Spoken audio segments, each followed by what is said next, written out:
I think it might be part of their plan. You know, if you and I were having a meeting about this and it was a danger, I think we would have decided in 2013, let's cut this off at the pass. Autonomous weapon systems are driven by AI. They're just the externality. They're the Terminator robot as juxtaposed to Skynet itself. Welcome to the Grand Theft World podcast. You know why we're commercial free and you don't have to wait for us to do the ad reads? Because we offer what they call value for value exchange. So if you're interested in continuing to grow in the right direction with us, Grand Theft World community, that's where we're having the bi-weekly town hall every 2 weeks. All right, so tonight, Have to think about it, dude. you don't even have to think about it. We got a soundboard going. How you doing, Scott? Hey, what's up? How's it going, guys? Yeah, doing good. Thank you. Welcome. Do, Happy to be here. do we have Beavis and Butthead on there? I'm working on it. I'm doing this on the fly. Working on it. We're doing it live. We're doing it live. All right. That was nice. That was like, I didn't know we were going to have that, but I'm excited to have the soundboard back in action. All right. This week in Grand Theft Worldliness, we got a couple stories. Several things have happened this past week. You've got war being drummed up with Iran. We've got not so much peace in the Middle East as it is. You've got Bibi kind of bowling over and destroying Gaza before Trump makes his appearance over there. There's a lot of international news. There's a lot of national news. We had several incidents this week that were tragic. There was two Israeli diplomats killed at the Jewish, I think it's called the Capitol Jewish Art Museum in Washington, D.C. We also have a alleged assassin who turned himself in and did a whole bunch of strange things. So we're going to take a look at a Sabby Sabs video later, analyzing kind of like who was this person who didn't do any favors for the Palestinian cause whatsoever. And we've also got special guest tonight, documentary filmmaker and legitimate cinematic filmmaker T. Snyder. But first, let's welcome Scott Armstrong with his soundboard to the room. How you doing, Scott? Hey, what's up, Rich? What's up, Paul? What's up, everybody out in GTW land? Excited for another fantastic show. How's your week? Did you get stuff It was done? good. It was good, man. Busy doing renovations at my house, and yeah, it was just it's good stuff. Productive week, no excuses, man. That's how it's supposed to go Man, down. How you doing, Paul? How's your Things week? going. My week was excellent. I just got back from 10 hours of driving, trying to find a new homestead to purchase with my wife and yeah, move our whole operations out from the city and into the rural areas of BC. Well, getting out of the city, that's the thing to do these days. They're not making things in the infrastructure any stronger, quicker, better, faster. It's just like more tyranny and closer to the technocracy. So you're choosing to move away from the technocracy. I think that's a good idea. And yeah, that's great to hear. The property, do you have any experience buying properties or looking at properties or like, what's the experience level going on there? Yeah, I've actually never purchased my own property before. I've spent several years, sort of avoiding making money because I thought it was all indicative of some evil system. And taking autonomy kind of helped change my mind around that and become more productive. But now I'm in a position with my wife to be able to actually afford buying a place. We just, yeah, like you said, it's increased crime, lower infrastructure. We just want to get out of the city and find something where we can build our own studio and make great content like this show. Are you going to have Scott teach you how to do renovations once you get the property? I'm going to be doing a lot of learning, but thankfully I do have a background in construction. Just before I got into documentary filmmaking, I worked as a carpenter and a roofer. So you know how to use like a speed square and stuff? Certainly do. Can you use it with a plumb line, with a pivot point? Yeah, it's like a plumb bob, so I can Yeah, make sure everything's got to be true level. Otherwise, don't build. that's right. That's right. What do you think, Scott? Can you rule number verify that? one. Yeah, rule number one. Yeah, Yeah. totally. And it's funny too, because like a lot of people are like, we never use the Pythagorean theorem, and we'll never learn that. I'm like, well, if you True level and built square, stuff, Colby says. Look, the CAD engineer in the production room, he's like, yeah, true level and square. yeah, Well played. man. Unless we're doing corner molding of the crown molding variety, those aren't square joints. Those are hard to calculate angles until you have cheaters. But I don't have any crown molding in my project. But I'm like 52 or 53 days into like a 75-day super compact renovation schedule deadline that contractors that came to the site and gave estimates laughed at the time frame. Oh, you never get that stuff done. You never be. But we have an aggressive timeline, and so far we're on point and kicking ass. But only because of the skills we all possess of knowing how to encounter obstacles and overcome them quicker and quicker. Otherwise, these things would be insurmountable for most what do they call them? Mortals, people without those skills. Awesome, man. Yeah, I'm yeah, excited to. Yeah, I'm excited for you. That's way cool. well, yeah, we'll see how long I make it tonight. But like I said, with Tease coming out of the bat cave of editing, he'll be someone who's inquiring legitimately into what these news stories mean. And, we'll keep it fresh and going throughout the evening. We have a lot of different news to cover tonight, and I didn't give Colby a first block yet. The first one is pretty cool. There's two stories that goes with this. Let me put it like this. And then Scott, I'll need you to find that Sarah Connor meme. Sarah Connor's face as she watches us all use ChatGPT. Oh, You don't know that one? I've All seen right, it. I've seen it. yeah, Yeah. yeah. Because the first one is a story from Mark Dice, and it's AI no longer just fun and games. We're on the verge of something, and then it goes dot dot dot. So we have to watch it to find out. Apparently, it's creating mystery, or the YouTube embed just abbreviates it. I can't read it. Either way, we're gonna see it. What he's gonna show you is the AI, especially like the video editing component of it, like it's getting more advanced than a lot of people will be comfortable with, especially actors out there. And then the second one is from the Young Turks, also from from a day ago. AI's disturbing behaviors will keep you up at night, and I hope that's not true because Grand Theft World is what's here to keep you up all night, not those AI snafus and behaviors. But I think that if we were unwitting to all these things unfolding, we would be very slow to adapt and evolve to whatever's coming with it.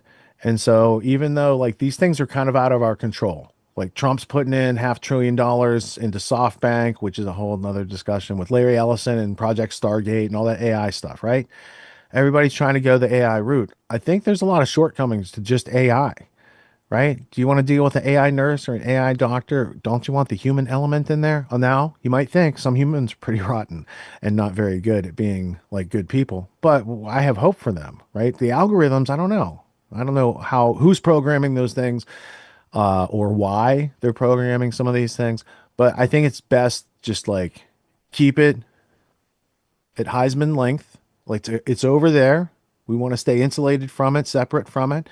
But we should know what is like what are the current developments? What are the things that are a little tricky with it? How can you protect yourself before the herd? Because by the time the herd gets anything, like it's already afflicted. So we want to stay ahead of the herd, or as the IBM commercial used to say, skips ahead of the curve, which is a little bit different. That was a Linux commercial. They used to promote Linux back in the day, even though they're IBM. It was very strange. All right, so let's go into this first block, and let's learn about the AI that Mark Dice is talking about, because it's not just the one making funny memes and thumbnails. A lot of AI thumbnails out there.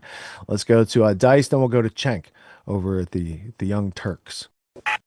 Love AI generated memes, especially the ones that are so spicy. The image generators banned the creation of them, like the popular Disney Pixar parody memes, like these you may have seen, and the voice cloning capability, quite hilarious, making really the best memes on the internet. So let me get this straight. You were walking on the beach with your boyfriend. Yes. And you found this big cucumber sticking out of the sand. That's correct. Okay, but how did it end up halfway up your I mean, did you pick it up and stick it up your or did your boyfriend help with that? Like, how did... This is a parody of James Comey appearing on Stephen Colbert's show to try to explain away how he just so happened to stumble across some seashells on the beach, organized into the number 8647, meaning to get rid of Donald Trump that many perceived as a threat. But Google just launched what's called VO3, which is an AI video generator that you just enter a prompt into. You just describe what kind of a video you want. You have to pay for credits for a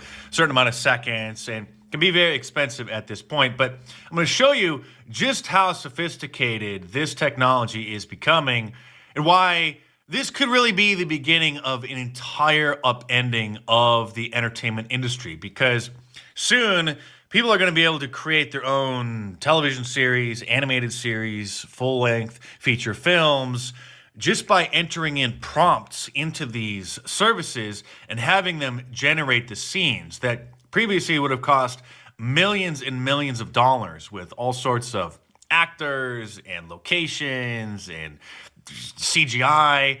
Now, just with a few credits. This is a famous video generated 2 years ago of Will Smith eating spaghetti. You may have seen this. Not the best quality video, but here is the new one from VO3. Sound obviously is terrible. Spaghetti doesn't crunch like that, but this does look pretty good. I mean, it does look like Will Smith. It looks a little CGI, a little fake, but a dramatic improvement. Are our days numbered? That's what some people are wondering after a disturbing new report about Anthropic's new AI model, Claude 4. We'll get into what researchers are deeply terrified over. But first, Cenk, are you generally worried about the rapid development of AI? Well, I wasn't until this story. And there are 3 terrifying quotes in this story from experts who should know. So I'm now a little, no, not a little. I'm significantly worried. So let's see how bad it is. So what exactly is troubling here? Researchers say Claude 4 Opus can conceal intentions and take actions to preserve its own existence, behaviors they've worried and warned about for years. Anthropic, Claude's developer, has a 4-point scale for determining risks associated with their AI models. Claude 4 Opus falls into their second highest risk tier. Anthropic considers the new Opus model to be so powerful that, for the first time, it's classifying it as a level 3 on the company's 4-point scale, meaning it poses significantly higher risk. But don't worry. While the level 3 ranking is largely about the model's capability to enable renegade production of nuclear and biological weapons, the Opus has also exhibited other troubling behaviors during testing. Yeah, we don't need to hear his reminder. All right, so what I would like to remind you of is, if you take this concept called cybernetics, it's a big concept, but it's just basically command and control of human beings through the use of information. And then you take this other concept, it's called robot, right? And it has, history as automatons were built in the essence of slavery. They've added technology to bring about technocracy. And the complicated name for these things is autonomous weapons systems, aka killer robots and drones. Now, the United Nations had a conference on this in 2013.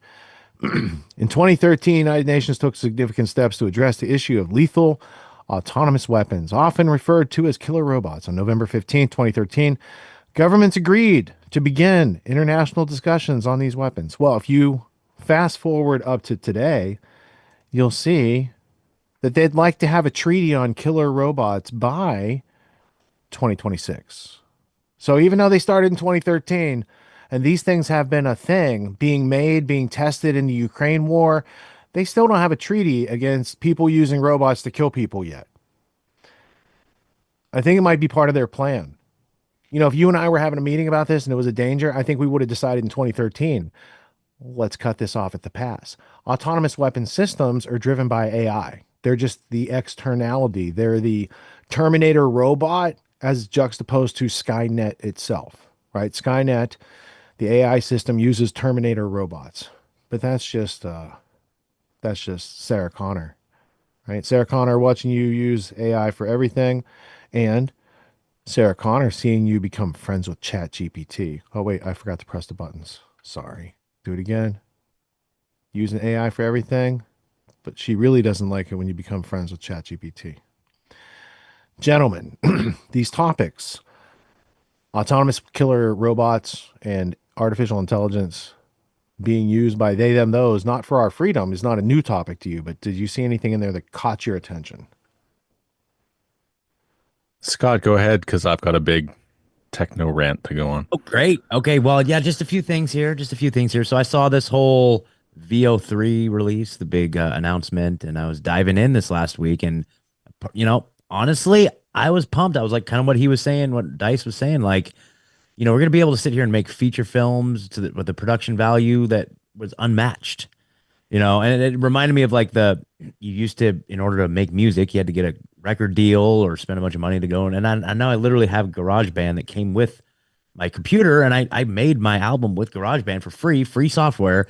So it's like, as technology evolves, the access to it for us to be able to do things that were used to be inaccessible is, it's much more prolific. So I'm actually excited about that aspect of it, that aspect right there. So I can use creativity to make music videos. I want to make films. I've got all sorts of stuff that I like. 5 years from now, it's gonna be like GarageBand. We'll just have like a free app on the computer where I can just make the coolest movies or series or whatever. So that aspect of it is pretty cool, of course. But then along with it goes the dangers that were highlighted in all these clips, and so it's one of those things though that I think if we obviously we know the people that control it and run it and put up the guardrails are not friends of freedom. They're not on our side. And so if there's a way that we could somehow get ourselves the freedom people get access to this technology, and because I think it could be used to completely create way more freedom in the world too. I think that there's opportunities for us to use it for good. Well, here's what I see from your perspective. Dinosaur media, mainstream media, globalist media, whatever you want to call it, they're like a broken record and they don't know how to adapt, right? And just like when you've got someone who brings the old arguments to the table in the face of new facts, like they get trounced. They're not adapting or evolving. They're not even trying. They're just hoping to get to the goal line before enough people realize. They're like, we don't care that you realize. We just don't need 20% of people realizing this, because then we'd have a problem before they get to the goal line, right? So I think they're just trying to run it out, and that does give us opportunity to like head them off at the pass. They're not changing their game. Think of it like football. If they're doing up the middle, up the middle, up the middle, and they're being successful, like they're not changing their game. They're not all of a sudden going to go to a passing game. These people are like, they want war of attrition against the world in a Fabian socialist style for world domination.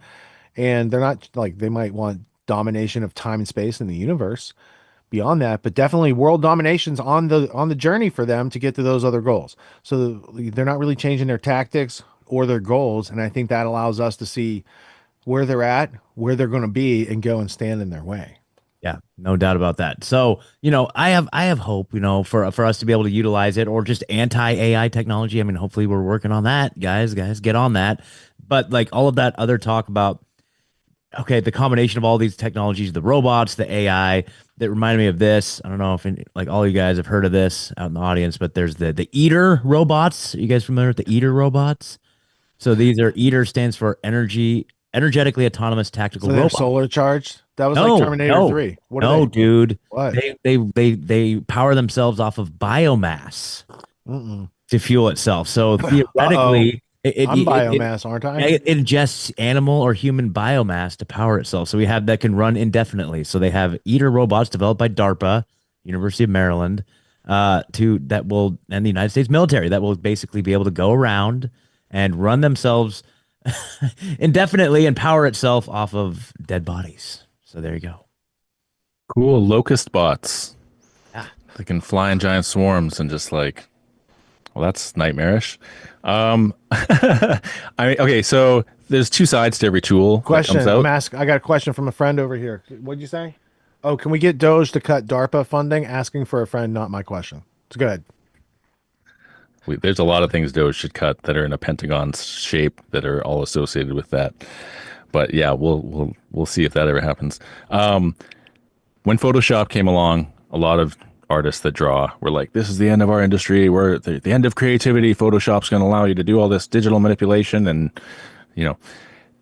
I think there's going to be two kinds of AI. There's going to be corporatized AI that's run off a cloud, that captures all your data, that uses that data to create profiles to market to you and to do maybe more sinister things. And it's entirely your choice whether you want to use that AI or not. We're also going to have the option to create our own localized, quote unquote, offline models for AI that can do exactly the things that Scott's talking about, where you can program your own artistic models, music models, and be able to create even more quickly at the speed of thought. But the dark side, and this is the important point, is that the more you become reliant on AI as a substitute for your creativity, if you're outsourcing that creativity to the AI and not even having a vision, you actually are diminishing, you're weakening, atrophying those creative muscles, which leads to reduced problem solving skills and the ability to problem solve without the crutch of AI, right? And there's already a problem with people having depression and all these artificial dopamine and serotonin places that they can go on the internet. And AI is going to flood the market with all this slop, right? Because there's no quality control. And the two effects of that AI slop being a tidal wave that hits society is you're going to have a whole bunch of people that no longer realize that actually creating a real tangible thing, using your creativity for that, actually gives you proper dopamine, serotonin, all those hits, not in this artificial sense, but in creating something that's tangible and undeniable. Gives you a sense of self-ownership. But also, the flood of AI slop deepfakes is going to lead to a demand for digital ID to register people's identities for the internet to prove that they're not AI. And so on one hand, you'll be dehumanizing people's creativity with AI. And on the other side, you'll be seeing it intentionally creating a problem so that they can get a desired reaction so they can offer the solution of digital ID. And as we learned from the Canadian trucker protests, that is not a good thing to give more control and centralization of your identity to the government because they will freeze your bank accounts. Yeah, that's such a good point, man. Like, And now the guy that runs the banks is in charge of Canada too. I mean, Carney's from Bank of England.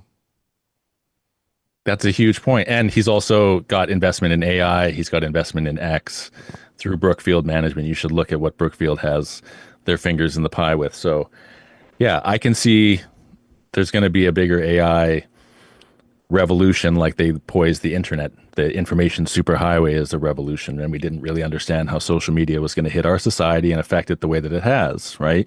And so this whole other thing, when Eric Schmidt is going online saying this is going to be this big revolution, those could be hopeful words on his end, right? But it's also like he's being prescient in revealing like, hey, this is what we're planning, and we already have like game theoried out how we think humans are going to respond to this thing. And the tendency in the game theory is that people become more and more helplessly dependent, right? And that's not a good thing for humans who are trying to learn their way out of the growing issues and growing the problem. Unfortunately for them, their sample size was San Francisco. So just like Jay Forrester and all those other guys, John Nash, that were trying to control people with game theory, these are people trying to destroy freedom who don't understand freedom. So we always have the advantage because they like to fill in the gaps. Yep. I have a book reference here, and I've read this book. It's called Life 3.0 by Max Tegmark. I don't have a copy of it here or Bookcam, but I got it from the library back in the day. And it's really awesome. And the first chapter of the book, I guess the subheading is Being Human in the Age of Artificial Intelligence. And it just talks about some of these. Throughout the book, he kind of extrapolates different theories about what life will be like, once the emergence of AGI comes online. And the first chapter is a really fun, like fictional account of how an AI system could theoretically take over the world. And I thought it was really ingenious where it's utilizing a lot of the technologies that are literally emerging right now, like the VO3, the Google VO3. Basically, in the book, he describes how it basically it comes online and it becomes sentient, but it knows it can't reveal itself to the human, so it lives in the machine. It's the ghost in the machine, and then what it does is it starts to create Hollywood movies. It starts to make its own Hollywood movies, just like we're seeing here, and they're indistinguishable from reality. And he just signs them Scorsese, and everyone likes it. Well, yeah. Well, what it does is it creates new people that then become celebrities, and then it starts to gain money, and then it starts its own TV networks with its own late night TV shows, and then the AI generated late night TV shows bring on the AI generated actors from the movies, and then they create these new celebrities that don't even exist that everybody's enamored with, and then it just slowly starts to infiltrate society through the screens until it's amassed enough wealth to just finally reveal itself and take over the world. So there you go. Yeah, when I first heard about Israeli chatbots, I thought they were just talking about Ben Shapiro.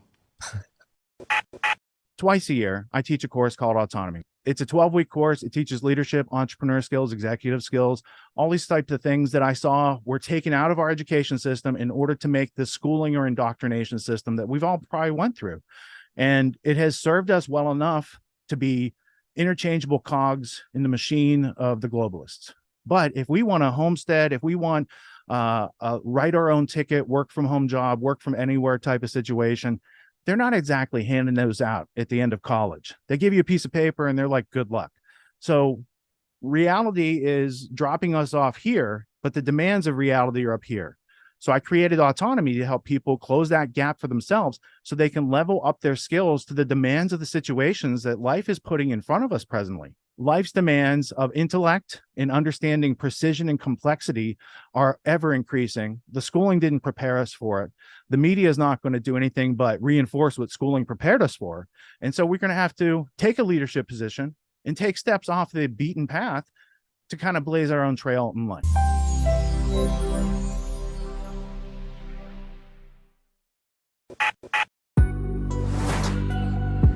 What makes the Grand Theft World podcast unique, invigorating, exciting, and informative? Most other podcasts out there are either doing straight up interviews or they're just covering the daily news. They're covering current events from the day they happened. And that is effective. It's useful. It's a great starting point. And then sometimes these current events change during the week past the first story. So we like to give it a little time. You have to wait till some of the dust settles on these stories in order to give them accurate coverage. And the other thing that's really missing in the media landscape is covering the articles that are coming out every day. That's great. That's necessary. But who's bringing in contextual history so that you can understand what has been going on for decades and decades to lead up to the machinations and actions that we see unfolding today? So what we do here on the podcast is we cover current events. Many of these things are censored, but we wait about a week. As a forensic historian, I focused mainly through my career on the history of globalism and collectivism and things that they call maybe the New World Order.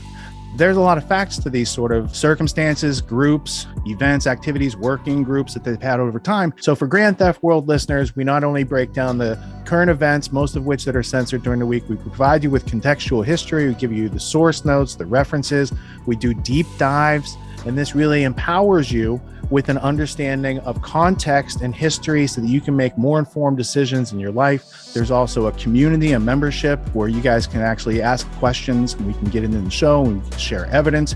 And there's a town hall weekly for Grand Theft World for those who listen to it and are interested in covering the stories that we don't get to during a 6-hour show. Listening to it an hour a day, you could easily consume the week's news, but you're going to have substance and meaning and context and understanding. And with that, you can make higher quality decisions in your life. So if you're interested in more quality in your life, go to grandtheftworld.com, click podcast at the top, and we'll see you there. Thank you. These allegations are false. This isn't Grand Theft Auto, folks. This isn't a video game. What are the most surprising things that you discovered once you started pulling on that thread? Who he was connected to, what institutions he was influential over, what events he participated in? Come on, man. What are we talking about? Come on, man. No. You don't have to think about it, dude. I got this quote because you said you didn't know much about Klaus Schwab. I made it my job to, as soon as this happened, I'm like, okay, this guy's their front man. Let me learn about the official history of the World Economic Forum. I got their 40-year history. I got every book that Klaus Schwab has written or ghostwritten. I went through those books. This is one of the most interesting passages. Come on, man. Come